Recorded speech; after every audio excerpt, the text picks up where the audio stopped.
আসসালামু আলাইকুম। সবাই কেমন আছেন? আশা করছি ভালো আছেন। আল্লাহর রহমতে আমরাও ভালো আছি।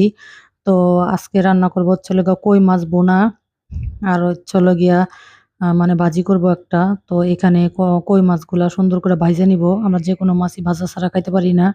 আর এখানে সুন্দর করে ভাইজা নিতেছি। আর ভাজার আগে আমার ছেলে আবারও বলতেছিল, "আম্মু একটু বেশি করে ভাইজো, বেশি করে ভাইজো।" মানে ওর আব্বুর মাছ ভাজা মানে হয়ই না। আমি যতই ভাজি খালি বলে ভাজাই হয় না। তো এখানে একদম এই যে ভাজতে যেয়ে আজকে একেবারে পুড়ায় ফেলছি। যে ইচ্ছামতো আগে ভাজি, তোদের বলে ভাজাই হয় না। তো এখানে সুন্দর করে মাছগুলো ভাইজা নিব। আরেক চুলায় আমি মসলাটা কষায়া বসায় দিব রান্না। নয়তো আবার খাইতে লেট হয়ে যাবে। সাদিয়া যেহেতু একটু অসুস্থ, ওকে আবার একটু তাড়াতাড়ি খাইতে দিতে হবে। এর জন্য আরকি। আর এখানে যে ভেন্ডি ভাজি করব, আর কই মাছ ভাজি করব। আর তরকারিও আছে আগের কিছু এগুলা দিয়ে মিলাই-ঝিলাই হয়ে যাবে। আর তরকারি কেন যেন খালি থাইকাই যাইতেছে, খাওয়াই হইতেছে না। এর জন্য আরকি। তো যাই রান্না করি রয়েই যায়। তো আজকে মাছও আপু বলতেছিল, "এতগুলা রান্না করার দরকার নেই।" আমি বলি, "রান্না করি।" তো মাছও দেখা যাবে যে থাইকা যাবে। ২ বেলা মাছ খাওয়া হয় না। আসলেও ইদানিং করে কেন যেন মাছটা একেবারেই ভালো লাগে না।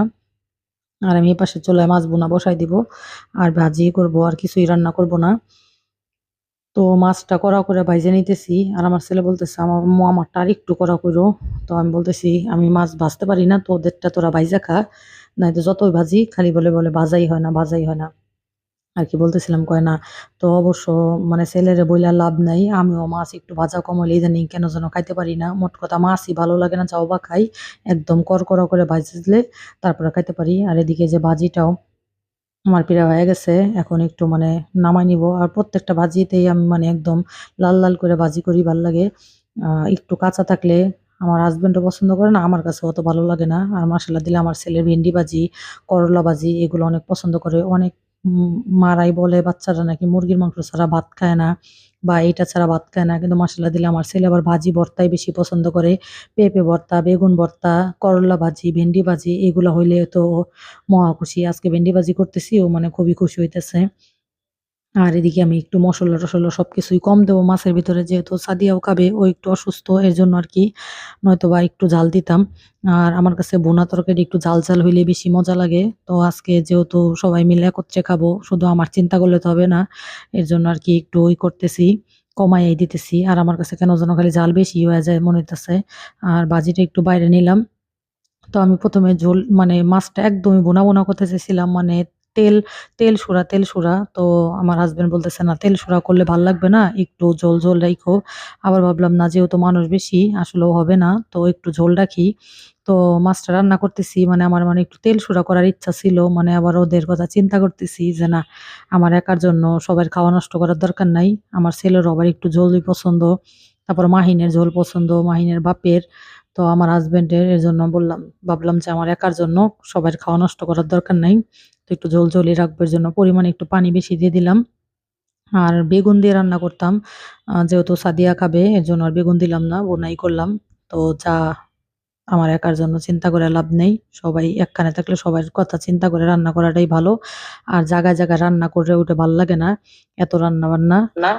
তো আমার হাসব্যান্ড আসার সময় আবার মুরগি নিয়ে আসছে। তো আমি মুরগি কাটতেছি। আর জাফিন আপাকে বললাম, মাছটা দিয়ে দেন তরকারির ভিতরে। আমি সবকিছু দিয়ে ঝোল-টোল দিয়ে আসছি যে একটু বলক আসুক। বলক আসা পর্যন্ত আপনি মাছটা দিয়েন। আমি এদিকে মুরগিটা কাইটা তারপর গোসল করব। আর গোসল-টোসল করার পরে মুরগি-টুরগি কাটতে, মাছ কাটতে আমার কাছে কেন যেন ভালো লাগে না।